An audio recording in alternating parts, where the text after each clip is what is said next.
ರುಚಿಕರವಾದಂತಹ ಭೋಜನ ಅದನ್ನು ನೋಡ್ಕೊಂಡು ಯಕ್ಷಗಾನ ನೋಡ್ತಾ ಇದ್ದಾರೆ. ಅದರ ಸಿದ್ಧತೆ ಎಷ್ಟು ವೇಗವಾಗಿ ನಡೀತಿದೆ ಅಂದರೆ ಪಾಪ ಉಸಿರಾಡೋದಕ್ಕೆ ಅವಕಾಶ ಇಲ್ಲದಂತೆ ಇಲ್ಲೆಲ್ಲರೂ ಅಷ್ಟೊಂದು ತುರ್ತಾಗಿ ಅಲ್ಲಿ ಅಂದರೆ ಈ ಊಟದ ಹೊತ್ತಂದರೆ ಅಷ್ಟೊಂದು ಒತ್ತಡದ ಸಮಯ. ಇದರ ಒಂದು ಉಸ್ತುವಾರಿಯನ್ನು ನೋಡಿಕೊಳ್ಳುವವರು ನಮ್ಮ ಮನೀಶ್ ಶೆಟ್ಟಿ ಅವರು ಅಡ್ಡೇರ್ನವರು. ಇವರು ಹೋಟೆಲ್ ಉದ್ಯಮಿ ಮತ್ತು ಬೆಟ್ಟ ಫೌಂಡೇಶನ್ ಒಬ್ಬರು ಸದಸ್ಯರು ಕೂಡ, ತುಳುನಾಡು ಕ್ಯಾಟ್ರಿಂಗಿನ ಮಾಲಕರು ಹೌದು. ಇದರ ಪೂರ್ತಿ ಉಸ್ತುವಾರಿ ನೋಡ್ಕೊಳ್ತಾ ಇದ್ದಾರೆ. ನೋಡಿ ಆ ಕಡೆಯಲ್ಲಿ ಅನ್ನ, ಪಲ್ಯ, ಸಾರು, ದೋಸೆ ಎಲ್ಲ ಬಗೆ ಬಗೆ ನೋಡಿ. ಈ ಕಡೆಯಲ್ಲಿ ಅನ್ನ ಬೇಯ್ತಾ ಇದೆ ಒಂದು ಕಡೆಯಲ್ಲಿ, ಆ ಕಡೆಯಲ್ಲಿ ಇನ್ನು ಸಂಜೆಯ ತಿಂಡಿಯ ಸಿದ್ಧತೆ ಆಗ್ತಾ ಉಂಟು. ಒಟ್ಟು ಒಂದು ದೇವಸ್ಥಾನದ ಬ್ರಹ್ಮಕಲಶ ಆದಾಗ ಏನೆಲ್ಲ ವ್ಯವಸ್ಥೆಗಳು ಆಗಬೇಕು ಅಂಥ ವ್ಯವಸ್ಥೆಗಳು ಎಲ್ಲ ಇಲ್ಲಿ ಈಗ ಅಡಿಗೆಯ ಬಗೆ ಬಗೆಯ ತಿನಿಸುಗಳು ಎಲ್ಲ ಆಗ್ತಾ ಉಂಟು. ಒಂದು ಕಡೆಯಲ್ಲಿ ಚಹಾ ಪಾನೀಯದ ವ್ಯವಸ್ಥೆ, ಇನ್ನೊಂದು ಕಡೆಯಲ್ಲಿ ನೋಡಿ ಪೋಡಿ ಆಗ್ತಾ ಉಂಟು. ಇನ್ನು ಎಲ್ಲರೂ ಒತ್ತಡದಲ್ಲಿ ಕೆಲಸ ಮಾಡ್ತಾ ಇದ್ದಾರೆ. ಅಂದರೆ ಅಷ್ಟೊಂದು ಜನಜಂಗುಳಿ ಇದೆ. ಇಷ್ಟು ಮಂದಿಯನ್ನು ಸಂತೋಷಗೊಳಿಸಿ ಅವರನ್ನು ಕಳಿಸಬೇಕಾದ್ರೆ ನಮ್ಮ ಯಕ್ಷಧ್ರುವ ಪಟ್ಟ ಫೌಂಡೇಶನ್ ಒಂದು ಕರ್ತವ್ಯ ಆಗಿರ್ತದೆ.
ಇಷ್ಟೊಂದು ಭೋಜನದ ವ್ಯವಸ್ಥೆ ಸಿದ್ಧ ಆಗಬೇಕಿದ್ರೆ ಇದರ ಒಂದು ಜವಾಬ್ದಾರಿ ತಗೊಂಡವರು ಸೂರ್ಯನಾರಾಯಣ ರಾವ್ ಅಂತ, ಇವರು ಅಡುಗೆ ಕಾರ್ಯದಲ್ಲಿ ನಿಪುಣರು ಕೂಡ ಆಗಿದ್ದಾರೆ. ನೋಡಿ, ಒಂದು ನಿಮಿಷವೂ ವ್ಯಯ ಆಗದೆ ಅವರು ಕಾಯಕದಲ್ಲಿ ತೊಡಗಿದ್ದಾರೆ. ಇಲ್ಲಿ ಕೆಲಸ ಆಗ್ತಾ ಉಂಟು. ಬಟ್ರೆ ನಿಮ್ಮ ಒಂದು ಅನುಭವ ಅಂದ್ರೆ ಎಷ್ಟು ಮಂದಿ ನಿಮ್ಮೊಟ್ಟಿಗೆ ಇದ್ದಾರೆ? ಅಡಿಗೆ ತಯಾರು ಮಾಡ್ಲಿಕ್ಕೆ 35 ಜನ ಇದೆ. 35 ಮಂದಿ. ನಿಮಗೆ ತುಂಬಾ ಒತ್ತಡ ಉಂಟು ಅಂತ ಕಾಣ್ತದೆ ಈಗ ಅಲ್ವಾ? ಒತ್ತಡ ಟೈಮ್ ಆಗಬೇಕು. ಆಗ್ಬೇಕಲ್ಲ ಎಲ್ಲ. ಮಧ್ಯಾಹ್ನದ ಹೊತ್ತು ಹೌದು ಊಟ ಇನ್ನೀಗ ಸಂಜೆ ಟಿವಿ ಎಷ್ಟು ಮಂದಿ ಇದ್ದಾರೆ ನಿರೀಕ್ಷೆ ಮಾಡ್ಲಿಕ್ಕೆ ಆಗುದಿಲ್ಲ. ಪುನಃ ಸಂಜೆಗೆ ಆಗ್ಬೇಕು, ರೆಡಿ ಆಗ್ಬೇಕು. ಬೆಳಿಗ್ಗೆ ಇಡ್ಲಿ ಸಾಂಬಾರು, ವಡೆ, ಚಿಕ್ಕು ಶೀರ, ಚಾ, ಕಾಫಿ. ಮಧ್ಯಾಹ್ನಕ್ಕೆ ಸರದೋಸೆ, ಗಸಿ, ಉಪ್ಪಿನಕಾಯಿ, ಚಟ್ನಿ, ಪಲ್ಯ, ಅನ್ನ, ಸಾರು, ಕಾಯಿ ಹುಳಿ, ಪಾಯಸ, ಹೋಳಿಗೆ, ರಾಗಿ ಮಣ್ಣಿ, ಮಜ್ಜಿಗೆ, ಮೊಸರು. ಸಂಜೆಗೆ ಮಸಾಲೆ ದೋಸೆ ಮತ್ತು ಮಿನಿ ಅಂಬಡೆ, ಚಾ, ಕಾಫಿ. ರಾತ್ರಿ ಉಪ್ಪಿನಕಾಯಿ, ಚಟ್ನಿ, ಗಂಜಿ, ಬದನೆ ನುರ್ಗಿ ಹಾಕಿ ಗೊಜ್ಜು, ಸ್ವಲ್ಪ ಅನ್ನ ಸಾಂಬಾರು, ಮತ್ತು ಮೈಸೂರು ಪಾಕ್, ಮತ್ತು ಅಕ್ಕಿ ಮಣ್ಣಿ. ನಾವೊಂದು 35 ಮಂದಿ ಇದ್ದೇವೆ. ನಿಮ್ಮ ಊಟ ಈಗಾಗಲೇ ಮೆಚ್ಚುಗೆ ಆಗಿದೆ. ಕೆಲವರು ನಮಗೆ ಮಾತಾಡಲಿಕ್ಕೆ ಸಿಕ್ಕಿದ್ರು, ಊಟ ಒಳ್ಳೆಯದಾಗಿದೆ ಅಂದರೆ ಅನ್ನಪೂರ್ಣೇಶ್ವರಿ ಪೂರ್ಣ ತೃಪ್ತಿಗೊಂಡಿದ್ದಾಳೆ ಎನ್ನುವುದಕ್ಕೆ ಅದೊಂದು ನಿದರ್ಶನ. ಎಲ್ಲರೂ ಸಂತೋಷದಲ್ಲಿ ಮನುಷ್ಯರನ್ನು ಬೇರೆ ಯಾವುದರಲ್ಲಿ ತೃಪ್ತಿಪಡಿಸಲಿಕ್ಕಾಗುವುದಿಲ್ಲ. ಊಟ ಅಂತಹ ಊಟದ ಒಂದು ಜವಾಬ್ದಾರಿ ಅಂದರೆ ಅದರ ಸಿದ್ಧಗೊಳಿಸುವಂಥ ಜವಾಬ್ದಾರಿಯನ್ನು ತಗೊಂಡಂತಹ ಸೂರ್ಯನಾರಾಯಣ ಅವರ ಅನಿಸಿಕೆಯನ್ನು ಹೇಳಿದ್ದಾರೆ.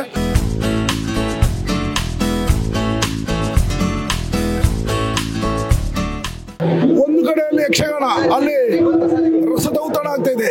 ಇಲ್ಲಿ ನೋಡಿ ಭೋಜನದ ಔತಣ, ಬಗೆ ಬಗೆಯ ಭಕ್ಷ್ಯಗಳು, ತಿಂಡಿಗಳು, ಬೇಕಾದಷ್ಟು ನೋಡಿ. ಇಲ್ಲೆಲ್ಲ ಹೋಳಿಗೆ, ಅಕ್ಕಿ ಮಣ್ಣಿ, ಮೊಸರು, ಉಪ್ಪು, ಪಪ್ಪಡ, ಕುಂಬಳಕಾಯಿ ಹುಳಿ, ಸಾರು, ಬೆಳ್ತಿಗೆ ಅನ್ನ, ಕುಚ್ಚಲಕ್ಕಿ ಅನ್ನ, ಹೆಸರು ಸೌತೆಗಸಿ, ಆಮೇಲೆ ಸೆಟ್ ದೋಸೆ, ಊಟ ಮಾಡಿದವರಿಗೆ ದೋಸೆ, ಆಮೇಲೆ ಕಡಲೆ ಇದರ ಸುಕ್ಕ, ಇನ್ನು ಬದನೆ ಇದು ಯಾವುದು ಬದನೆ ಫ್ರೈ, ಆಮೇಲೆ ಉಪ್ಪಿನಕಾಯಿ, ಚಟ್ನಿ, ಎಲ್ಲವೂ ಬಗೆಯ ತಿನಿಸುಗಳು. ಸ್ವಾದಿಷ್ಟಕರವಾದಂಥ ಊಟ ಅಂತ ಹೇಳಿದ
ಯಕ್ಷಗಾನದಲ್ಲಿ ಆಗ್ತಾ ಉಂಟು.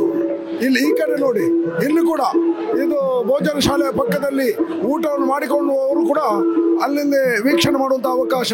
ಆ ತೆರೆಯ ಮೇಲೆ ನೋಡಿ, ಇಲ್ಲಿ ಇಷ್ಟೊಂದು ಮಂದಿ ನೆರೆದಿದ್ದಾರೆ. ಕುತೂಹಲ, ಅಲ್ಲಿ ಕಾರ್ಯಕ್ರಮ ಆಗ್ತಾ ಇದೆ, ಇಲ್ಲಿ ಕೂಡ ನೋಡೋದಕ್ಕೆ ಅವಕಾಶ. ಇದು ವಿಶೇಷತೆ ನಕ್ಷತ್ರ ಪಟ್ಲ ಫೌಂಡೇಶನ್ ವ್ಯವಸ್ಥೆ.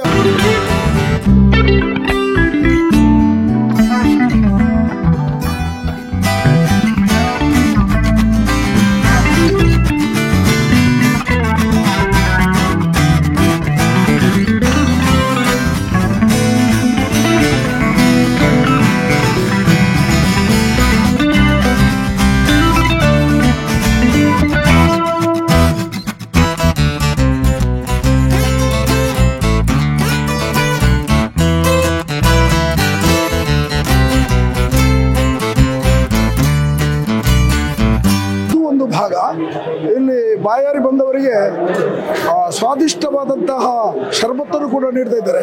ನಾನೊಮ್ಮೆ ಇದನ್ನು ಕುಡಿದು ರುಚಿ ನೋಡ್ತೇನೆ.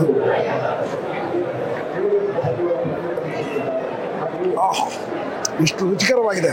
ಇದು ಕೂಡ ಇದರ ಒಂದು ಭಾಗ. ಒಂದೊಂದು ಅತಿಥಿಗಳು ಪಾನೀಯವನ್ನು ಸೇವನೆ ಮಾಡಿ ಈ ಕಡೆಯಲ್ಲಿ ಸ್ವಾದಿಷ್ಟಕರವಾದಂತಹ ಭೋಜನ ಭಾರಿ ರುಚಿಯಾಗಿದೆ. ಕುಡಿಯೋದಕ್ಕೆ ಆಯಸ್ಸು ತುಂಬ ಪರಿಹಾರ ಆಗ್ತದೆ ಕುಡಿತಾ ಇದ್ದ ಹಾಗೆ.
ನಾವೀಗ ಯಕ್ಷಧ್ರುವ ಪಟ್ಲ ಫೌಂಡೇಶನ್ ಇದರ ಪಟ್ಲ ಸಂಭ್ರಮ ಈ ಕಾರ್ಯಕ್ರಮದ ಈ ಒಂದು ಪ್ರದೇಶದಲ್ಲಿ ಇದ್ದೇವೆ. ಒಟ್ಟಿಲ್ಲಿ ಜನಜಾತ್ರೆ ನಡೀತಾ ಇದೆ. ಅಂದರೆ ಕಲಾವಿದರು, ಬೇರೆ ಬೇರೆ ವಿಭಾಗದ ಕಲಾವಿದರು ಇಲ್ಲಿ ಸೇರಿದ್ದಾರೆ. ಯಕ್ಷಗಾನ ಕಲಾವಿದರು, ಜಾನಪದ ಕ್ಷೇತ್ರದ ಕಲಾವಿದರು, ಆಮೇಲೆ ಕಂಬಳ ಆ ವಿಭಾಗದ ಕ್ರೀಡಾಳುಗಳು, ಬೇರೆ ಬೇರೆ ವಿಭಾಗದಿಂದ ಇಲ್ಲಿ ಬಂದು ಸೇರಿದ್ದಾರೆ. ಉದ್ದೇಶ ಸ್ಪಷ್ಟ ಇದೆ. ಈಗಿನ ಒಂದು ಸಾಮಾಜಿಕ ಚಿಂತನೆಯಲ್ಲಿ ಇಷ್ಟು ದೊಡ್ಡ ಸಂಸ್ಥೆ ಇಷ್ಟು ದೊಡ್ಡ ಮಹತ್ ಕಾರ್ಯವನ್ನು ಮಾಡೋದು ಇನ್ನೊಂದು ಉಂಟೋ ಇಲ್ವೋ ಎನ್ನುವಂಥ ಪ್ರಶ್ನಾರ್ಥಕವಾಗಿ ನಮಗೆ ಕಾಡ್ತಾ ಇದೆ. ಈಗ ದಾಖಲಾತಿ ಆಗ್ತಾ ಉಂಟು. ಅವರನ್ನೊಮ್ಮೆ ಮಾತಾಡಿಸಿಕೊಂಡು ಬರೋ ಈಗಾಗಲೇ ನೋಂದಾವಣೆ ಬೇರೆ ಬೇರೆ ವಿಭಾಗಗಳಲ್ಲಿ ಆಗ್ತಾ ಉಂಟು. ಈಗ ಅಂಚೆ ಇಲಾಖೆಯವರು ಕೂಡ, ಭಾರತೀಯ ಅಂಚೆ ಇಲಾಖೆಯವರು ಕೂಡ ನಮ್ಮೊಂದಿಗೆ ಬಂದು ಸೇರಿದ್ದಾರೆ. ಅವರು ನೋಂದಣಿ ಮಾಡ್ತಾ ಇದ್ದಾರೆ. ಆ ಪ್ರಕ್ರಿಯೆ ಭಾರಿ ವೇಗವಾಗಿ ನಡೆಯುತ್ತಿದೆ. ಇಷ್ಟವರೆಗೆ ಎಷ್ಟಾಗಿದೆ ಅನ್ನೋದ ಮಾಹಿತಿಯನ್ನು ನಿಮಗೆ ಈಗಾಗಲೇ ನೀಡುತ್ತಕ್ಕಿದ್ದೇವೆ. ಸ್ವಾಮಿ ನಮಸ್ಕಾರ. ನಿಮ್ಮ ಅಂಚೆ ಇಲಾಖೆಯವರ ನೋಂದಣಿ ಇಲ್ಲಿ ಆಗ್ತಾ ಉಂಟು ಈ ಪಟ್ಲ ಸಂಭ್ರಮದಲ್ಲಿ. ಈಗಾಗಲೇ ಎಷ್ಟು ಮಂದಿ ನೋಂದಣಿ ಆಗಿದ್ದಾರೆ? ಇನ್ನು ಮುಂದೆ ಎಷ್ಟು ಆಗಬಹುದು? ಈ ದಿನ ಸಂಜೆ ಒಳಗೆ ಇದೆಲ್ಲ ಆಗಬೇಕಾದ್ದು ಸರ್. ಇವಾಗಲೇ ನಮಗೆ ಬೆಳಿಗ್ಗೆಯಿಂದ ಭಾರಿ ಜನರು ತುಂಬ ಉತ್ಸಾಹದಿಂದ ಬರ್ತಾ ಇದ್ದಾರೆ ಸರ್. ಇವಾಗಲೇ ನಾವು 1,000-1,500 ಹತ್ತಿರ ರೀಚ್ ಆಗಿದ್ದೇವೆ ಸರ್. ಸಾಯಂಕಾಲದೊಳಗೆ ನಮಗೆ ಒಂದು 3,500 ಒಂದು ಟಾರ್ಗೆಟ್ ನಾವು ಇಟ್ಕೊಂಡಿದ್ದೇವೆ ಸರ್. ಅದನ್ನು ನಾವು ಎಷ್ಟು ಹೊತ್ತಾದರೂ ನಾವು ಕಂಪ್ಲೀಟ್ ಮಾಡಿಯೇ ಮಾಡ್ತೇವೆ ಸರ್.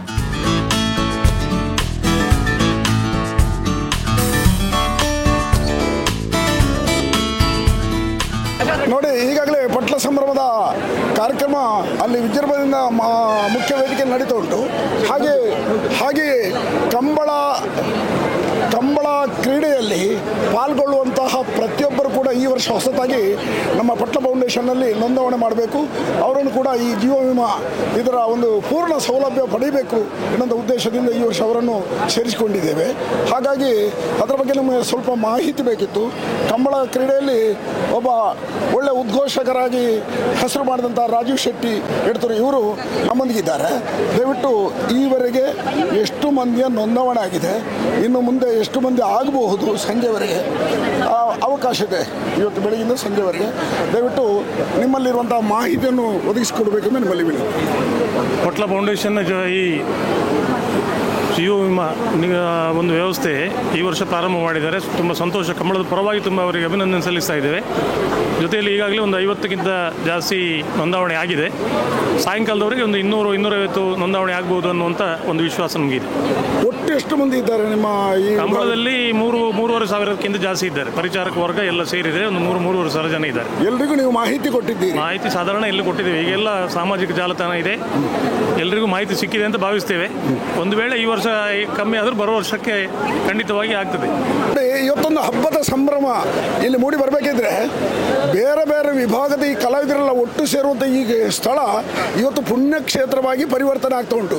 ಕಲಾವಿದರು ಕಲಾ ಸೇವೆಯನ್ನು ಮಾಡಿ ಕಲಾ ಆರಾಧನೆ ಮಾಡುವಂತಹ ಕಲಾವಿದರು ಒಂದೆಡೆ ಸೇರುವುದಂದರೆ ಇದು ಅಪರೂಪದಲ್ಲಿ ಅಪರೂಪ. ಇವತ್ತು ಪಟ್ಲ ಸಂಭ್ರಮದ ಈ ಜೊತೆಯಲ್ಲಿ ಕಲಾವಿದರು ಎಲ್ಲ ವರ್ಗದ ಕಲಾವಿದರಿಗೂ ಕೂಡ ಅಪಘಾತ ವಿಮೆ ಎನ್ನುವಂಥ ಒಂದು ಸೌಲಭ್ಯವನ್ನು ಒದಗಿಸಿಕೊಟ್ಟಿದೆ. ಈಗಾಗಲೇ ನಾಟಕದ ಕಲಾವಿದರ ನೋಂದಣಿ ಆಗ್ತಾ ಉಂಟು.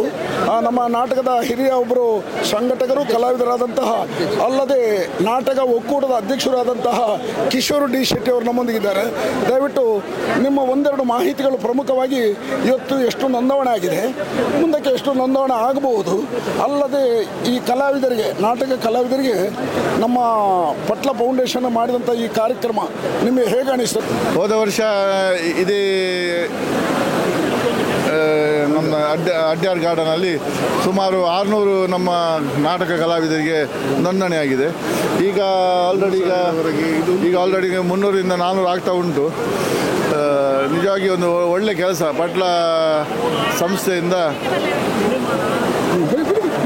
ಸಂಸ್ಥೆಯಿಂದ ಈ ಒಂದು ನಾಟಕ ಕಲಾವಿದರಿಗೆ ವಿಮಾ ಅಪಘಾತ ಯೋಜನೆ ಹಾಗೂ ದೈವಾರಾಧನೆ ಮತ್ತು ಯಕ್ಷಗಾನ ಕಲಾವಿದರು ಮತ್ತು ಭಜನಾ ಕಲಾವಿದರು ಮತ್ತು ಕಂಬಳ ಕಲಾವಿದರಿಗೆ ಎಲ್ಲರಿಗೆ ಈ ಒಂದು ವಿಮಾ ಸೌಲಭ್ಯವನ್ನು ಮಾಡಿಕೊಟ್ಟ ನಿಜವಾಗಿಯೂ ಒಂದು ಒಳ್ಳೆಯ ಕೆಲಸ, ಪುಣ್ಯ ಕೆಲಸ ಅಂತ ಹೇಳಿದರೆ ತಪ್ಪಾಗಲಾರದು. ನಿರಂತರವಾಗಿ ಒಂದು 65 ವರ್ಷದವರೆಗೆ ಒಂದು ಮಾಡ್ತಾ ಇದ್ದಾರೆ.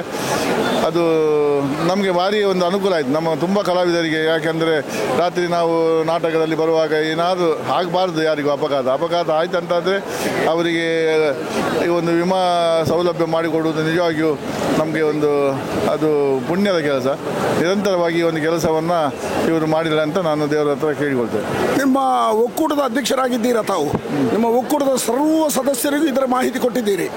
ಅವರೆಲ್ಲ ಇದರ ಪೂರ್ಣ ಪ್ರಯೋಜನ ಪಡೆಯುವಂತಹ ಒಂದು ಮಾನಸಿಕವಾಗಿ ಅವರು ಸಿದ್ಧರಾಗುವಂಥ ವ್ಯವಸ್ಥೆಯನ್ನು ಮಾಡಿದ್ದೀರಿ ನೀವು. ಈ ವರ್ಷ ನೋಂದಣಿ ಕಳೆದ ವರ್ಷಕ್ಕಿಂತ ಹೆಚ್ಚು ಉಂಟು ಅಂತ ಕಾಣ್ತದೆ. ಹೌದು, ಈಗ ಸರಿ ನನಗೆ ನನ್ನ ಲೆಕ್ಕದಲ್ಲಿ 1,000 ಆಗ್ಬೋದು. ಈಗಲೇ 450 ಆಗ್ತಾ ಬಂತು.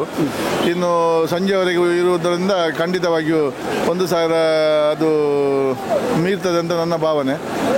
ಅಂದರೆ ನಮ್ಮ ಇರಲಿಕ್ಕೆ ನಮ್ಮದು ಇಡೀ ಅವಿಭಾಜಿತ ದಕ್ಷಿಣ ಕನ್ನಡ ಮತ್ತು ಕಾಸರಗೋಡು ಇದರಲ್ಲಿ ಸುಮಾರು ಒಂದು 3ರಿಂದ 4 ಸಾವಿರ ಕಲಾವಿದರು ಇದ್ದಾರೆ. ಎಲ್ಲ ಕಲಾವಿದರಿಗೆ ಬರಲಿಕ್ಕೆ ಆಗೋದಿಲ್ಲ. ಹಾಗಿರುವಾಗ ಯಾರಿಗೆ ಅನುಕೂಲ ಆಗ್ತದೆ ಅವರು ಬಂದಿದ್ದಾರೆ, ಮಾಡ್ತಾ ಇದ್ದಾರೆ.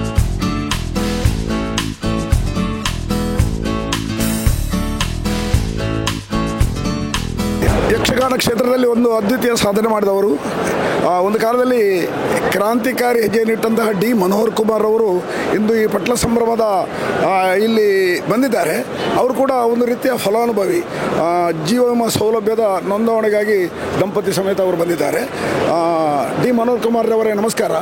ನೀವೀಗ ಈ ಕಾರ್ಯಕ್ರಮಕ್ಕೆ ಬರ್ತಾ ಇದ್ದೀರಿ, ವರ್ಷ ಪ್ರತಿ ನೋಂದಣಿ ಮಾಡ್ತಾ ಇದ್ದೀರಿ. ಅದರ ಪ್ರಯೋಜನ ನಮಗೆ ಬಾರದೇ ಇರಲಿ ಅನ್ನುವಂತಹ ಆಶಯ ನಮ್ಮಲ್ಲಿ ಇದೆ. ಆದರೂ ಒಂದು ವೇಳೆ ಅಂತಹ ಸಂದರ್ಭ ಬಂದರೆ ಒಂದು ನಮಗೆ ರಕ್ಷಣೆಗೆ ಒಂದು ಸೌಲಭ್ಯ ಇದೆ ಎನ್ನುವುದರ ಉದ್ದೇಶವನ್ನು ಇರಿಸಿಕೊಂಡು ನೀವು ಬಂದಿದ್ದೀರಾ. ಇವತ್ತು ನಡೆಯುವಂಥ ಈ ಕಾರ್ಯಕ್ರಮದ ಬಗ್ಗೆ ಒಂದೆರಡು ಮಾತಿನಲ್ಲಿ ನಿಮ್ಮ ಅನುಭವವನ್ನು ಹೇಳಿ. ಪಟ್ಲ ಫೌಂಡೇಶನ್ ಕಾರ್ಯಕ್ರಮ ನಾನು ಅದರ ಪ್ರಾರಂಭದಿಂದ ಕಟೀಲಿನಲ್ಲಿ ಉದ್ಘಾಟನೆ ಆಗುವುದರಿಂದ ಇಷ್ಟರವರೆಗೂ ನಾನು ಬರ್ತಾ ಇದ್ದೇನೆ. ಅದರ ಬಗ್ಗೆ ಒಳ್ಳೆಯ ಚಿಂತನೆ ಮಾಡುವಂಥ ವ್ಯಕ್ತಿಗಳು ಅದರ ಜೊತೆಯಲ್ಲಿ ಸೇರಿದ್ದಾರೆ. ಅದು ಒಳ್ಳೆಯ ರೀತಿಯಲ್ಲಿ ನಡೀತಾ ಇದೆ ಮತ್ತು ಕಲಾವಿದರಿಗೆ ಎಲ್ಲರಿಗೂ ಬೇಕಾದ ಸೌಲಭ್ಯಗಳು ಸಿಗ್ತಾ ಇದೆ. ಅದರಲ್ಲಿ ಅತಿಯಾದ ಸಂತೋಷ ಉಂಟು. ಕಲಾವಿದರ ಜೀವನಕ್ಕೆ ರಕ್ಷಣೆ ಎಂಬುದು ಮೇಳದ ಯಜಮಾನನ ಕೈಯಿಂದ ಸಿಕ್ಕುವುದಕ್ಕಿಂತ ಹೆಚ್ಚಾಗಿ ಮೇಳದ ಒಂದು ಕಲಾವಿದನ ದೃಷ್ಟಿಯಲ್ಲಿ ಇದ್ದು ಸಂಘಟನೆ ಮಾಡಿದಂಥ ಪಟ್ಲ ಸತೀಶ್ ಶೆಟ್ಟಿ ಅವರಿಗೆ ನಿಜವಾಗಿ ಅಭಿನಂದನೆಯನ್ನು ಸಲ್ಲಿಸಬೇಕು ಮತ್ತು ಅವರ ಸಂಘಟಕರಿಗೆ ಅಭಿನಂದನೆ ಸಲ್ಲಿಸಬೇಕು. ಇದಕ್ಕೆ ಸಹಕಾರ ಕೊಟ್ಟವರಿಗೆ ಅಭಿನಂದನೆ ಸಲ್ಲಿಸಬೇಕು. ಎಲ್ಲ ಒಳ್ಳೆಯ ರೀತಿಯಲ್ಲಿ ನಡೀಬೇಕು, ಒಳ್ಳೆಯ ರೀತಿಯಲ್ಲಿ ನಡೀತಾ ಇದೆ. ಇದರ ಫಲಾನುಭವಿಗಳು ಎಲ್ಲರಿದ್ದಾರೆ, ಅವರದ್ದೆಲ್ಲ ಸಹಕಾರ ಇದಕ್ಕೆ ಬೇಕು ಅಂತೇಳಿ ಹೇಳ್ತಾ ನಮಸ್ಕಾರ. ದಯಾನಂದ ಕತ್ತಲ್ ಸರ್ ಅವರೇ, ನಮ್ಮ ಹೆಮ್ಮೆಯ ಭಾರತೀಯ ಅಂಚೆ ಇಲಾಖೆಯಲ್ಲಿ ನೀವೊಬ್ಬರು ಉದ್ಯೋಗಿ ಆಗಿದ್ದುಕೊಂಡು ಜಾನಪದ ಕ್ಷೇತ್ರದಲ್ಲೂ ಕೆಲಸ ಮಾಡ್ತಾ ಇದ್ದೀರಿ. ಅನೇಕ ಮಂದಿಗಳಿಗೆ ಇವತ್ತು ಇಲ್ಲಿ ಪಟ್ಲ ಸಂಭ್ರಮದಲ್ಲಿ ಸೌಲಭ್ಯ ಸಿಗುವಂಥ ವ್ಯವಸ್ಥೆಗಳಿದೆ. ಅದರ ಜೊತೆಯಲ್ಲಿ ನೀವು ಉದ್ಯೋಗ ಮಾಡುವಂತಹ ಅಂಚೆ ಇಲಾಖೆಯನ್ನು ಕೂಡ ಇಲ್ಲಿಗೆ ಬರಮಾಡಿಸಿ ಒಂದು ಅದ್ಭುತವಾದಂತಹ, ನಮಗೆ ಇಲ್ಲಿ ನೋಡೋದಕ್ಕೆ ಒಂದು ಆಶ್ಚರ್ಯ ಕಾಣ್ತಾ ಇದೆ. ತುಂಬ ಮಂದಿ ನಿಮ್ಮ ಉದ್ಯೋಗಿಗಳು ಇಲ್ಲಿ ಎಲ್ಲ ನೋಂದಣಿ ಮಾಡ್ತಾ ಇದ್ದಾರೆ. ಇದು ಆಶ್ಚರ್ಯ ಆಗ್ತಾಯಿದೆ. ಇಷ್ಟೊಂದು ಸಂಖ್ಯೆಯಲ್ಲಿ ನೀವು ಸಿಬ್ಬಂದಿಗಳನ್ನು ಕರ್ಕೊಂಡು ಬಂದು ಇಷ್ಟು ದೊಡ್ಡ ಒಂದು ರೀತಿಯ ಸೌಲಭ್ಯ ಕಲಾವಿದರಿಗೆ ಇತರ ಕ್ಷೇತ್ರದವರಿಗೆ ಸಿಗ್ತದೆ ಎನ್ನುವಂತಹ ಏನೋ ಒಂದು ನಮಗೊಂದು ಆಶೆ ಇದೆ. ಅದು ಏನು ಇರ್ಬೋದು ನಿಮ್ಮ ಬಾಯಿಂದ ಕೇಳಬೇಕು ಎನ್ನುವಂಥ ಆಶೆ. ಹೇಳಿ ಕತ್ತಲ್ ಸರ್. ನೋಡಿ, ನಮ್ಮ ಭಾರತ ದೇಶದಲ್ಲೇ ಕನಿಷ್ಠ ಪ್ರೀಮಿಯಂನ ಗರಿಷ್ಠ ಸವಲತ್ತಿನ ಏಕೈಕ ಅಪಘಾತ ವಿಮೆ ಇರುವುದು ಭಾರತೀಯ ಅಂಚೆ ಇಲಾಖೆಯನ್ನು. ಕೇವಲ 550 ರೂಪಾಯಿ ಮೊತ್ತ, ಅದರಲ್ಲಿ ಒಬ್ಬ ಫಲಾನುಭವಿ ಅದನ್ನು ಮಾಡಿದರೆ ಅವನಿಗೆ 10 ಲಕ್ಷ ರೂಪಾಯಿ, ಡೆತ್ ಆದರೆ 10 ಲಕ್ಷ, ಶಾಶ್ವತ ಅಂಗವೈಕಲ್ಯ ಆದರೆ 10 ಲಕ್ಷ, ಬೆಡ್ ರಿಟರ್ನ್ ಆದರೆ 10 ಲಕ್ಷ, ಮತ್ತು ಬೇರೆ ಬೇರೆ ರೀತಿಯಲ್ಲಿ. ಕೇವಲ ಅಷ್ಟೇ ಅಲ್ಲ, ಇನ್ನೊಂದು ಅಂತ ಹೇಳಿದರೆ ಚಿಕ್ಕ ಅಪಘಾತ ಆಯಿತು, ಜಾರಿ ಬಿದ್ದು ಸ್ಕೂಟ್ರಲ್ಲಿ ಆಕ್ಸಿಡೆಂಟ್ ಆಗಿ, ಹಾವು ಕಚ್ಚಿ, ನಾಯಿ ಕಚ್ಚಿ, ಕತ್ತಿ ತಾಗಿ, ಇಂಥ ಚಿಕ್ಕ ಚಿಕ್ಕ ಅವಘಡ ಆದರೆ ಆ ಅವಘಡಗಳಲ್ಲಿ ಔಟ್ ಪೇಷಂಟ್ ಬ್ಲಾಕಿಗೆ, ಹೊರ ರೋಗಿಗಳ ವಿಭಾಗಕ್ಕೆ ಹೋದರೆ ಅಲ್ಲಿ 30,000 ರೂಪಾಯಿ ಸಿಗ್ತದೆ, ಕವರೇಜ್ ಸಿಗ್ತದೆ. ICUಗೆ ಹೋದರೆ ಅಲ್ಲಿ 60,000 ರೂಪಾಯಿ ಕವರೇಜ್, ಅಲ್ಲಿ 60,000 ರೂಪಾಯಿ ಕವರೇಜ್. ಅಲ್ಲಿ ಒಬ್ಬ ನೋಡ್ಕೊಳ್ಳಿಕ್ಕೆ ಬೇಕಲ್ಲ, ಅಲ್ಲಿ ನೋಡ್ಕೊಳ್ಳುವವನಿಗೆ ದಿವಸಕ್ಕೆ 1,000ದಾಗೆ 10,000 ರೂಪಾಯಿ ಕವರೇಜ್. ಹೋಗೋದಕ್ಕೆ ವಾಹನ ಬೇಕಲ್ಲ, ಆ್ಯಂಬುಲೆನ್ಸ್ ಆಗಿರ್ಬೋದು, ವಾಹನ ಆಗಿರ್ಬೋದು, ವಾಹನ ವೆಚ್ಚ 25,000 ರೂಪಾಯಿ. ಒಬ್ಬ ವ್ಯಕ್ತಿ ಡೆತ್ ಆದರೆ ಆತನ ಮಕ್ಕಳಿಗೆ ಶಿಕ್ಷಣಕ್ಕೋಸ್ಕರ 1 ಲಕ್ಷ ರೂಪಾಯಿ ಸಿಗ್ತದೆ. ಆಲೋಚನೆ ಮಾಡಬೇಕು, 550 ರೂಪಾಯಿ ಪ್ರೀಮಿಯಂ ವಾರ್ಷಿಕವಾಗಿ ಇಷ್ಟೆಲ್ಲ ಬೆನಿಫಿಟ್ ಕೊಡುವಂಥ ಏಕೈಕ ಅಪಘಾತ ವಿಮೆ ಕೇಂದ್ರ ಸರ್ಕಾರ ನಮ್ಮ ಬಡವರಿಗೆ ಕೊಟ್ಟಿದೆ. ಆದ್ದರಿಂದ ಇದನ್ನು ಈ ಹಿಂದೆ ಯಕ್ಷಧ್ರುವ ಪಟ್ಲ ಫೌಂಡೇಶನ್ ಕಲಾವಿದರಿಗೆ ಒಂದು ವಿಮೆಯನ್ನು ಕೊಟ್ಟಿದೆ. ಇದು ಒಳ್ಳೆಯ ಯೋಜನೆ ಅಂತ ತಿಳ್ಕೊಂಡು ಕಳೆದ ಸಾರಿ 2 ದಿವಸಗಳ ಪಟ್ಲ ಸಂಭ್ರಮಾಚರಣೆ ಇತ್ತು. ಆ ದಿವಸ ಯಕ್ಷಗಾನ, ರಂಗಭೂಮಿ ಮತ್ತು ದೈವಾರಾಧನೆಗೆ ಇದನ್ನು ಪರಿಚಯಿಸಿದರು. 2,200ಕ್ಕಿಂತಲೂ ಮಿಕ್ಕಿ ಈ ಫಲಾನುಭವಿಗಳು ಇದರ ಪ್ರಯೋಜನವನ್ನು ಪಡೆದರು. ಈ ಸಾರಿ ಒಂದೇ ದಿವಸ ಬೆಳಗಿನಿಂದ ಸಾಯಂಕಾಲದವರೆಗೆ ನಡೆಯುವಂಥ ಕಾರ್ಯಕ್ರಮ. ಆದರೆ ಈ ಸಾರಿ ಒಂದು ವಿಭಾಗ ಹೆಚ್ಚಾಗಿದೆ, ಯಕ್ಷಗಾನ, ರಂಗಭೂಮಿ, ದೈವಾರಾಧನೆ, ಅದರೊಂದಿಗೆ ಕಂಬಳ ಕ್ಷೇತ್ರ, ಇದನ್ನು ಜೋಡಿಸಿಕೊಂಡಿದ್ದಾರೆ. ಸಾಧಾರಣ 3,000 ಮಂದಿಗೆ ಇವತ್ತು ಉಚಿತ ಅಪಘಾತ ವಿಮೆಯನ್ನು ಮಾಡಲಿಕ್ಕಿದೆ. 250 ಮಂದಿ ಸಿಬ್ಬಂದಿಗಳು, ಅಂಚೆ ಇಲಾಖೆ ಸಿಬ್ಬಂದಿಗಳು, ಅದಕ್ಕಿಂತ ಮೇಲ್ಪಟ್ಟು ಅಧಿಕಾರಿ ವರ್ಗ ಕೂಡ ಇಲ್ಲಿ ಸೇರಿಕೊಂಡು ಯಾವುದೇ ರೀತಿ ಕಲಾವಿದರಿಗೆ ತೊಡಕಾಗದ ರೀತಿಯಲ್ಲಿ ಅಪಘಾತ ವಿಮೆಯನ್ನು ಮಾಡ್ತಾ ಇದ್ದಾರೆ. ಇದನ್ನು ಒಬ್ಬೊಬ್ಬರಿಗೆ ಒಂದು 15ರಿಂದ 20 ನಿಮಿಷ ತಗೊಳ್ತದೆ. ಅದನ್ನು ಮಾಡುವಾಗ ತಮ್ಮ ಕೊಡಲಿಕ್ಕಿದೆ, ಅವರ ಆಧಾರ್ ಕಾರ್ಡ್ ಬೇಕು, ನಾಮಿನಿ ಆಧಾರ್ ಕಾರ್ಡ್ ಬೇಕು, ಅದನ್ನು ಪರಿಶೀಲನೆ ಮಾಡಬೇಕು. ಪಟ್ಲ ಫೌಂಡೇಶನ್ ಪರಿಶೀಲನೆ ಮಾಡಿ ಕೊಟ್ಟಂಥ ಕಾರ್ಡನ್ನು ಪರಿಗ್ರಹಿಸಬೇಕು. ಇದೆ ತುಂಬ ವ್ಯವಸ್ಥೆ ಇದೆ. ಇದೆಲ್ಲವನ್ನು ಒಂದು ಸೂರಿನಡಿಯಲ್ಲಿ ಈಗ ಕೊಡುವಂಥ ಒಂದು ವಿಶೇಷ ಕೌಂಟ್ರ್ ಇದೆ 2. ಅದು ಯಾವುದು ಅಂತ ಹೇಳಿದರೆ ಮೈ ಸ್ಟ್ಯಾಂಪ್ ಅಂತೇಳಿ. ನಮ್ಮ ಸ್ಟ್ಯಾಂಪನ್ನು ನಮಗೆ ಮಾಡುವಂಥ ವ್ಯವಸ್ಥೆ. 300 ರೂಪಾಯಿ ಕೊಟ್ಟು ಅಲ್ಲಿ ನಿಮ್ಮ ಫೋಟೋವನ್ನು ಕೊಟ್ಟರೆ, ಅಲ್ಲ ನಿಮ್ಮ ಫೋಟೋ ತೆಗೆಸಿದರೆ ಅಲ್ಲಿ ಮೈ ಸ್ಟ್ಯಾಂಪ್ ಆಗ್ತದೆ. ಅದಕ್ಕೆ ಫ್ರೇಮು ಹಾಕಿ ತಗೊಂಡ್ರೆ 500 ರೂಪಾಯಿ ಸಿಗ್ತದೆ. ಇನ್ನೊಂದು, ಅಯೋಧ್ಯೆ ರಾಮ ಜನ್ಮಭೂಮಿ ಆಗಿದೆ. ರಾಮ ಜನ್ಮಭೂಮಿಯ ಅಲ್ಲಿ ಅಯೋಧ್ಯೆ ಶ್ರೀರಾಮಚಂದ್ರ ಮಂದಿರ ಆಗಿದೆ. ಅಲ್ಲಿನ ಮಣ್ಣು, ಅಲ್ಲಿನ ಮರಳು, ಅಲ್ಲಿನ ಸರಯೂ ನದಿಯ ನೀರು, ಚಿನ್ನ ಮತ್ತು ಶ್ರೀಗಂಧ ಇದನ್ನು ಸೇರಿಸಿ ಮಾಡಿರುವಂತಹ ಒಂದು ಸ್ಟ್ಯಾಂಪ್ ಇದೆ. ಅದಕ್ಕೆ ಡಿವೋಷನಲ್ ಸ್ಟ್ಯಾಂಪ್ ಅಂತ ಹೆಸರು. ಅದು ನೇರ PM ಆಫೀಸಿಂದ, ಪ್ರೈಮ್ ಮಿನಿಸ್ಟರ್ ಆಫೀಸಿಂದಲೇ ಬಂದಿರುವಂಥದ್ದು. ಇದನ್ನು ನಮ್ಮ ಮನೆಗೆ ಕೊಂಡೋಗಬಹುದು. ಅದನ್ನು ವಿಶೇಷ, ಅದರ ಮೌಲ್ಯ 500 ರೂಪಾಯಿ. ಒಂದು ಉತ್ತಮವಾದಂಥ ಸ್ಟ್ಯಾಂಪು. ಇದನ್ನು ಎಲ್ಲರೂ ಸದ್ಬಳಕೆ ಮಾಡಿಕೊಳ್ಬೇಕು ಅಂತೇಳಿ ಅಂಚೆ ಇಲಾಖೆ ಒಂದು ಸಿಬ್ಬಂದಿ, ಅಂಚೆ ಪೇದೆಯಾಗಿ ನಾನು ನಿಮ್ಮಲ್ಲಿ ವಿನಮ್ರಪೂರ್ವಕವಾಗಿ ವಿನಂತಿಸ್ತೇನೆ. ಈಗ ಮನೆಯವರು ಬರುವಾಗ ಅವ್ರ ಜೊತೆಲಿ ಅವ್ರ ಮಕ್ಕಳು ಬಂದಿರ್ತಾರೆ. ಮಕ್ಕಳು ಬಂದಲ್ಲಿ ಆ ಹಾಳು ಹರಟೆ ಮಾಡದೆ ಅವರು ಒಂದು ಸಮಯವನ್ನು ಒಂದಷ್ಟು ಕಳಿಬೇಕು. ಅದಕ್ಕೋಸ್ಕರ ಅವರಿಗೆ ಆಗಿ ಒಂದು ಕ್ರೀಡೆ ಹಾಗೆ ಅವರು ಕುಣಿದು ಕುಪ್ಪಳಿಸಬೇಕು, ಸಂತೋಷ ಪಡಬೇಕು ಎನ್ನುವಂಥ ಉದ್ದೇಶದಿಂದ ಇಲ್ಲಿ ಅದಕ್ಕೆ ಬೇಕಾದಂಥ ವ್ಯವಸ್ಥೆ ಮಾಡಿದೆ. ತುಂಬ ಮಂದಿ ಮಕ್ಕಳು ಆಟ ಆಡ್ತಾ ಇದ್ದಾರೆ. ಇದರ ಪ್ರಯೋಜನವನ್ನು ಪಡಿಬೇಕೆನ್ನುವುದರ ಬಗ್ಗೆ ನಾವು ಈಗಾಗಲೇ ಮೊದಲೇ ತಿಳಿಸಿದ್ದೇವೆ. ಇಂಥ ವ್ಯವಸ್ಥೆಗಳೆಲ್ಲ ಇದೆ, ಮಕ್ಕಳು ಬರಬೇಕು. ಅವರು ಕೂಡ ಈ ಯಕ್ಷಗಾನ, ನಮ್ಮ ಶ್ರೇಷ್ಠ ಕಲೆಯಾದ ಯಕ್ಷಗಾನದ ಪರಿಚಯ ಆ ಬಾಲ್ಯದಿಂದ ಆರಂಭ ಆಗಬೇಕು. ಇನ್ನೊಂದು ವಿಶೇಷತೆ ಇದೆ. ಇದೇನು ಟ್ಯಾಟು ಅಂದರೆ ಮಚ್ಚೆ ಹಾಕುವಂಥ ಕೆಲಸ ಕೂಡ ನೋಡಿ ಈ ಪಟ್ಲ ಸಂಭ್ರಮದಲ್ಲಿ ನಡೀತಿದೆ. ಇದು ಕೂಡ ಒಂದು ವಿಶೇಷವೇ. ಅನೇಕ ಮಂದಿ ದೊಡ್ಡವರು ಮಕ್ಕಳೆಲ್ಲ ಬಂದು ಅದನ್ನು ಸ್ಟ್ಯಾಂಪ್ ಅಲ್ಲ ಎಂಥದ್ದು ಟ್ಯಾಟು ಅದನ್ನು ಹಾಕಿ ಹಚ್ಚಿಸ್ಕೊಳ್ತಾ ಇದ್ದಾರೆ.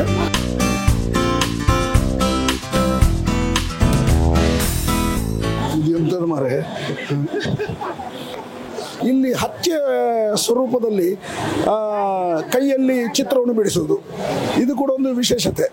ಅಂದರೆ ಬಂದವರು ಯಾವುದಾದ್ರೂ ಒಂದಲ್ಲ ಒಂದು ರೀತಿಯಲ್ಲಿ ಇದರ ಸದುಪಯೋಗ ಪಡೆಯುವಂಥ ಉದ್ದೇಶವನ್ನು ಇರಿಸಿಕೊಂಡು ಈ ಎಲ್ಲ ಕಾರ್ಯಕ್ರಮ ಆಯೋಜನೆ ಆಗಿದೆ.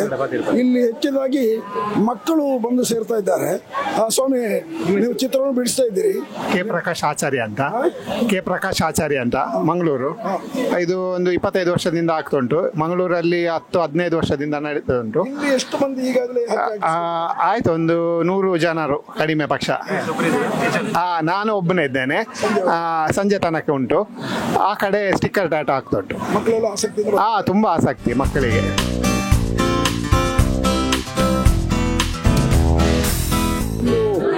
ಇಡೀ ವಾತಾವರಣವೇ ಒಂದು ರೀತಿ ಬದಲಾವಣೆ ಆಗಿದೆ. ಇಲ್ಲಿ ಎಲ್ಲ ಕಲಾವಿದರು ಒಬ್ಬರ ಪರಸ್ಪರ ಮಾತುಕತೆ, ಆತ್ಮೀಯತೆಯ ಜೊತೆಯಲ್ಲಿ ತಮ್ಮ ಭದ್ರತೆಗಾಗಿ ಪಟ್ಲ ಫೌಂಡೇಶನ್ ಮಾಡಿದಂಥ ಒಂದು ಉನ್ನತವಾದಂಥ ಕಾರ್ಯ.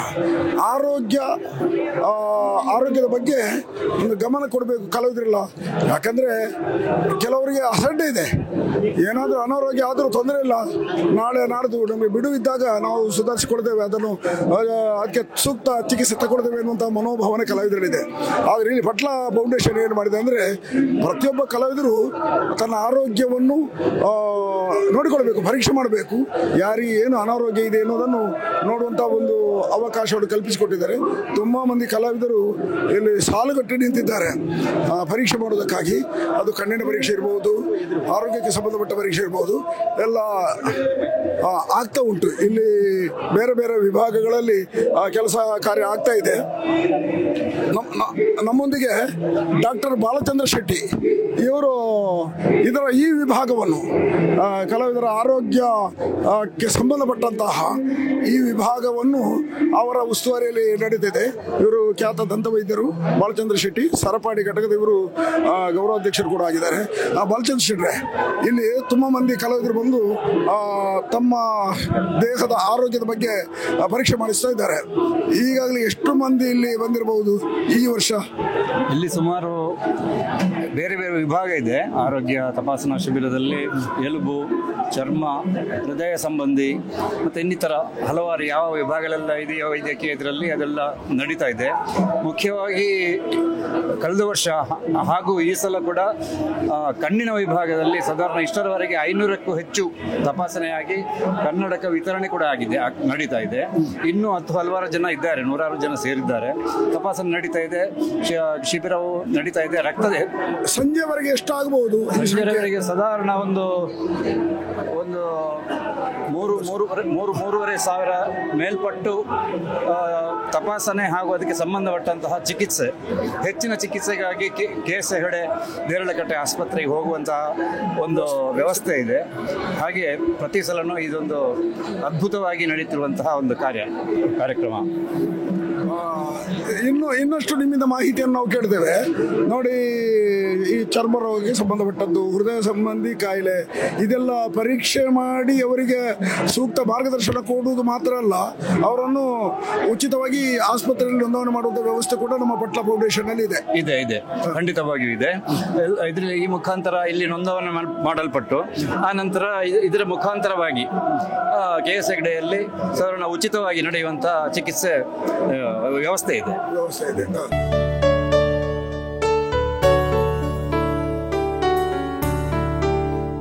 ಇಲ್ಲಿ ನೋಡಿ, ಕಿವಿ, ಮೂಗು, ಗಂಟಲು ತಜ್ಞರು ಇದರೊಳಗಿದ್ದಾರೆ. ಇಲ್ಲಿ ಬಂದು ಅವರು ಪರೀಕ್ಷೆಯನ್ನು ಮಾಡಿಸಿಕೊಂಡು ಡಾಕ್ಟರಿಂದ ಸರಿಯಾದ ಮಾಹಿತಿಯನ್ನು ಪಡೀತಾರೆ. ನೋಡಿ, ಈ ಭಾಗದಲ್ಲಿ ಕಣ್ಣಿನ ಪರೀಕ್ಷೆ, ಇಲ್ಲಿ ಇದರೊಳಗೆ ಕಣ್ಣಿನ ತಜ್ಞರಿದ್ದಾರೆ. ಕಣ್ಣು ಪರೀಕ್ಷೆ ಇಲ್ಲಿ ನಡೀತದೆ. ಅವರ ಏನು ದೋಷಗಳಿದೆಯೋ ಅದನ್ನೆಲ್ಲ ಪರೀಕ್ಷೆ ಮಾಡಿ ವರದಿಯನ್ನು ಕೊಡ್ತಾರೆ. ಆ ಮೂಲಕ ಅವರ ಚಿಕಿತ್ಸೆಗೆ ಅನುಕೂಲ ಮಾಡಿಕೊಡುವಂಥ ವ್ಯವಸ್ಥೆ ಇಲ್ಲಿದೆ. ಇನ್ನು ಮುಂದಕ್ಕೆ ನೋಡಿ, ಇದು ಚರ್ಮ ಚಿಕಿತ್ಸಾ ವಿಭಾಗ, ಚರ್ಮಕ್ಕೆ ಸಂಬಂಧಪಟ್ಟದ್ದು. ಇಲ್ಲಿ ಪ್ರತ್ಯೇಕವಾದಂತಹ ಕೊಠಡಿ, ಪ್ರತಿಯೊಂದಕ್ಕೂ ಒಂದೊಂದು ಕೊಠಡಿಯನ್ನು ವ್ಯವಸ್ಥೆ ಮಾಡಲಾಗಿದೆ. ಇಲ್ಲಿ ಎಲುಬು ಮತ್ತು ಕೀಲು ತಜ್ಞರು ಇಲ್ಲಿ ಕೂಡ ಹಾಗೆ ಪ್ರತಿಯೊಬ್ಬರು ತನ್ನ ಆರೋಗ್ಯವನ್ನು ಇಲ್ಲಿ ಪರಿಶೀಲನೆ ಮಾಡಬಹುದು. ಇನ್ನು ಈ ಕಡೆಯಲ್ಲಿ ECG, ಹೃದಯ ಸಂಬಂಧಪಟ್ಟಂತಹ ಯಾವ ಕಾಯಿಲೆ ಉಂಟು ಅದನ್ನು ಕೂಡ ಇಲ್ಲಿ ತಿಳ್ಕೊಳ್ಬಹುದು. ECG ವ್ಯವಸ್ಥೆ ಇಲ್ಲಿ ಆಗಿದೆ. ಪ್ರತಿಯೊಬ್ಬರು ಇಲ್ಲಿ ತಮ್ಮನ್ನು ಪರೀಕ್ಷೆ ಒಡ್ಡುತ್ತಾ ಇದ್ದಾರೆ. ಈ ಕಡೆಯಲ್ಲಿ ವೈದ್ಯಕೀಯ ತಜ್ಞರು ಬೇರೆ ಬೇರೆ ಕಾಯಿಲೆಗಳಿಗೆ ಸಂಬಂಧಪಟ್ಟ ಹಾಗೆ ವೈದ್ಯಕೀಯ ವಿಭಾಗದಲ್ಲಿ ಇವರು ಇಲ್ಲಿ ಮಾಹಿತಿಯನ್ನು ಕೊಡ್ತಾರೆ. ಇದೊಂದು ಭಾಗ ಆಯಿತು. ರಕ್ತ ಮತ್ತು ಇದು BP ಬ್ಲಡ್ ಪ್ರೆಷರ್ ಇಲ್ಲಿ ಪರೀಕ್ಷೆ ಮಾಡ್ತಾರೆ. ಈ ಭಾಗದಲ್ಲಿ ರಕ್ತದ ಗುಂಪು ವರ್ಗೀಕರಣ, ಯಾರ ರಕ್ತ ಯಾವ ಗುಂಪಿಗೆ ಸೇರಿದೆ ಅನ್ನೋದನ್ನು ನೋಡಿ ಇಲ್ಲಿ ಪರೀಕ್ಷೆ ಮಾಡ್ತಾ ಇದ್ದಾರೆ. ಅವರಿಗೆ ವರದಿಯನ್ನು ಕೊಡ್ತಾರೆ.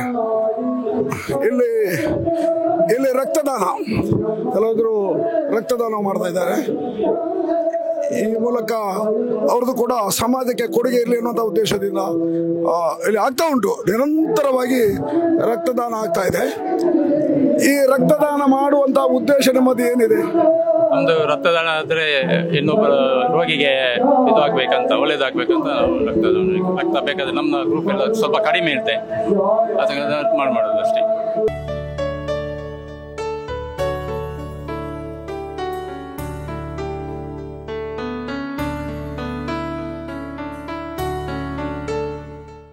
ಬೇರೆ ಬೇರೆ ವಸ್ತು ಪ್ರದರ್ಶನಗಳು ಇತ್ಯಾದಿಗಳು ನಡೀತಿದೆ.